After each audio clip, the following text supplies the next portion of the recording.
ਇੱਕ ਹਾਤਾ ਸੀ, ਇੱਕ ਹਵੇਲੀ ਸੀ ਨਾ। ਹਾਂਜੀ। ਸਰਦਾਰ ਸਾਹਿਬ ਆਪਣੇ ਆਬਾਓ ਅਜਦਾਦ ਜਿਹੜੇ ਨੇਟਿਵਸ ਜਿਹੜੇ ਉਹਨਾਂ ਦਾ ਕੀ ਨਾਮ ਸੀ?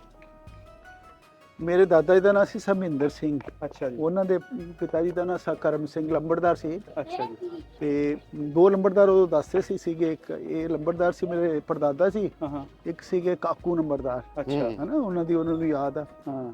ਤੇ ਇੱਕੋ ਬੜੀ ਦੱਸਦੇ ਸੀ ਦਿਲਚਸਪ ਗੱਲ ਵੀ ਵੰਡ ਤੋਂ ਪਹਿਲਾਂ ਥੋੜੀ ਦੇਰ ਬੱਚੇ ਛੋਟੇ ਛੋਟੇ ਉਹ ਜਿਹੜੇ ਛੋਲੂਆ ਹੁੰਦਾ ਉਹ ਪੱਟ ਲਿਆਏ, ਹਾਂ। ਇੱਕ ਕਮਰੇ 'ਚ ਰੁਕ ਗਏ ਅੱਛਾ। ਤੇ ਉਹ ਹੋਲਾਂ ਭੁੰਨਣ ਲੱਗ ਗਏ, ਉਹ ਅੱਗ ਲੱਗ ਗਈ ਉਹਨਾਂ ਨੂੰ, ਤਾਂ ਲਾਂਬੂ ਲੱਗ ਗਿਆ। ਇਹ ਇੱਥੋਂ ਲੱਗ ਕੇ ਨਾ ਸਾਰਿਆਂ ਨੂੰ ਫਿਰ ਲਾਂਬੂ ਇਹ ਲੱਗ ਸਾਰਾ ਗਿਆ ਇੱਕ ਹੀ ਹਾਤਾ ਸੀ। ਸਾਰਾ ਬੱਚੇ ਵਿਚਾਰੇ ਮੱਚ ਗਏ। ਓਏ ਹੋਏ ਹੋਏ। ਦਾਦੀ ਜੀ ਕਹਿੰਦੇ ਵੀ ਉਦੋਂ ਪਿੰਡ ਸੋਚਦਾ ਸੀ ਬੜੀ ਵੱਡੀ ਆਫਤ ਦਾ ਕਿਸੇ ਦਾ ਸੰਕੇਤ ਹਾਂ, ਹੈ। ਸਮਝ ਲਓ ਇੱਕ ਇਹ ਜਗ੍ਹਾ ਥੋੜਾ ਪਾਸੇ ਆਇਓ। ਹਾਂਜੀ, ਇਹ ਥੋੜਾ ਜਗ੍ਹਾ ਹੋਰ ਪਾਸੇ ਸਾਰੀ ਆ ਤੁਹਾਡੀ ਸੀ। ਇਹ ਘਰ ਆ। ਹਾਂਜੀ, ਇਹ ਉਹ ਉੱਥੋਂ ਤੱਕ ਉਹ ਜਿੱਥੇ ਟੈਂਕੀ ਨਹੀਂ ਰੱਖੀ ਹੋਈ, ਹਾਂ। ਉੱਥੋਂ ਤੱਕ ਇਹ ਹਾਤਾ ਸੀ, ਉਧਰੋਂ ਇਹ ਸੀ। ਯਾਰ ਬੰਦ ਕਰ ਲਾ ਪੁੱਤ। ਉਧਰੋਂ ਆ ਸੀਗਾ। ਹਾਂਜੀ। ਸ਼ਾਹ ਸਾਹਿਬ ਉਹ ਸਾਦਕ ਨੂੰ ਤੇ ਬੁਲਾਓ ਜ਼ਰਾ। ਇਹ ਇੱਥੇ ਇੱਥੇ ਆਹੀ ਹਾਤਾ ਇੱਥੇ ਸੀਗਾ, ਬੁਲਾਣਾਗਾ। ਆਹੀ ਹਾਤਾ ਸੀ। ਇਹੋ ਹੀ ਹਾਤਾ ਸੀ। ਇਹ ਕਿਹਨਾਂ ਦੇ ਕੋਲ ਆ ਗਿਆ ਸੀਗਾ? ਇਹ ਕੰਬੋ ਬਰਾਦਰੀ ਅੰਮ੍ਰਿਤਸਰ ਤੋਂ ਉੱਠ ਕੇ ਆਏ ਆ। ਇਹ ਬਾਬਾ ਜੀ ਹੁੰਦੇ ਸੀ, ਇਹਨਾਂ ਦੇ 2 ਸਾਲ ਪਹਿਲੇ ਫੌਤ ਹੋ ਗਏ, ਜਿਹੜੇ ਜਿਨ੍ਹਾਂ ਨੂੰ ਸਾਰਾ ਆਏ ਸੀ, ਜਿਹੜੇ ਪਤਾ ਸੀ। ਇਹ ਘਰ ਸੀਗਾ ਮੇਨ। ਹਾਂਜੀ, ਮੇਨ ਘਰ ਇਹ ਸੀ। ਕੋਈ ਕੰਧ ਕੁੰਧ ਕੁਛ ਹੈ?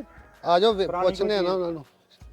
ਵਿਪਨ ਨੂੰ ਤਾਂ ਕਰਾਈ ਮਨਪ੍ਰੀਤ ਦਾ ਫੋਨ ਮਿਲਾ ਕੇ ਜੇ ਪੋਸੀਬਲ ਹੈ। ਖੇਤ ਕਿਹੜੇ ਪਾਸੇ ਹੈ? ਖੇਤ ਉਹਨਾਂ ਨੂੰ ਖੇਤ ਵੀ ਜਾਣਵਾਂਗੇ, ਖੇਤ ਨਹਿਰ ਵਾਲੀ ਸਾਈਡ ਤੇ ਆ। ਬੜੇ ਖੋਲ ਦੇ, ਪੂਰਾ ਦਰਵਾਜ਼ਾ ਖੋਲ ਦੇ। ਕਿਹਦਾ ਲੱਗ ਰਿਹਾ ਉਹ ਧਰਤੀ ਜਿਹੜੀ ਸੁਣੀ ਜਾਂ ਦੇਖਿਆ? ਕਹੋ ਨੈਚੁਰਲੀ ਉਹਦੇ ਨਾਲ ਅਟੈਚਮੈਂਟ ਤੇ ਹੈ। ਆਜ਼ਰ ਹੁਣ ਆਜ਼ਰ ਤਾਂ ਇਹ ਬਹੁਤ ਚੰਗਾ ਲੱਗਦਾ ਹੈ ਨਾ। ਇੱਥੇ ਸਾਡੇ ਵੱਡੇ ਵਡੇਰਿਆਂ ਨੇ ਸਾਹ ਲੈ ਰਹੇ, ਪੜੇ, ਬਚਪਨ ਬੀਤੇ ਇੱਥੇ। ਇੱਥੋਂ ਉੱਠ ਕੇ ਗਏ, ਉਹ ਬੜੀਆਂ ਦਿਲਚਸਪ ਗੱਲਾਂ। ਇਹ ਪਰਿਵਾਰ ਕਿੱਥੋਂ ਉੱਠ ਕੇ ਆਏ? ਇਹ ਅੰਮ੍ਰਿਤਸਰ ਕੱਥੋਂ ਨੰਗਲ ਪਿੰਡ ਤੋਂ ਉੱਠ ਕੇ ਆਇਆ ਹੋਇਆ। ਹਾਂਜੀ, ਆ ਜਾਓ ਵਿਪਨ। ਚਲੋ ਆ ਜਾਓ। ਕੋਈ ਪੁਰਾਣੀ ਇਹ ਥੋੜਾ ਘਰ ਆ? ਨਹੀਂ ਜੀ ਨਹੀਂ, ਹਾਂ, ਇਹ ਕਿਹਦਾ? ਘਰ ਵਾਲੇ ਹੋਰ ਹੀ ਹੈ ਜੀ। ਕਿੱਥੇ ਆ? ਦੇਵੀਓ ਗੱਲ ਸੁਣੋ, ਉਹ ਯਾਰ ਆਪਣਾ ਗੱਲ ਸੁਣੋ। ਵਿਪਨ ਪੁੱਛ ਕੇ, ਵਿਪਨ ਪੁੱਛੀ ਵਾਲਾ ਘਰ ਹੈ। ਉਹਨੂੰ ਤੂੰ ਪੁੱਛ ਵਿਪਨ, ਸਾਡੇ ਸਾਹਮਣੇ ਨਹੀਂ ਆਉਂਦੀਆਂ। ਅਸਲ ਨਾਲ ਜਿਹੜੇ ਪੁਰਾਣੇ ਜਿਸ ਤਰ੍ਹਾਂ ਉਹ ਡੰਗਰਾਂ ਵਾਲੇ ਇੱਥੇ ਲੱਥੀਆਂ ਹੋਈਆਂ ਚੀਜ਼ਾਂ ਲੱਗੀਆਂ ਹੋਣੀਆਂ, ਜਿੱਦਾਂ ਉਹ ਬਾਰੀਆਂ ਦਰਵਾਜ਼ੇ ਪੁਰਾਣੇ ਲੱਗ ਰਹੇ ਆ। ਨਹੀਂ ਹੋਣੇ ਇਹਨੇ ਪੁਰਾਣੇ। ਕੋਈ ਨਾ ਕੋਈ ਬਾਲਾ ਸ਼ਤੀਰੀ ਲੱਭ ਜਾਣਾ ਆ। ਨਹੀਂ ਹੈ ਇਹੀ ਸੀਗਾ ਇਹੋ ਹੀ ਸੀ।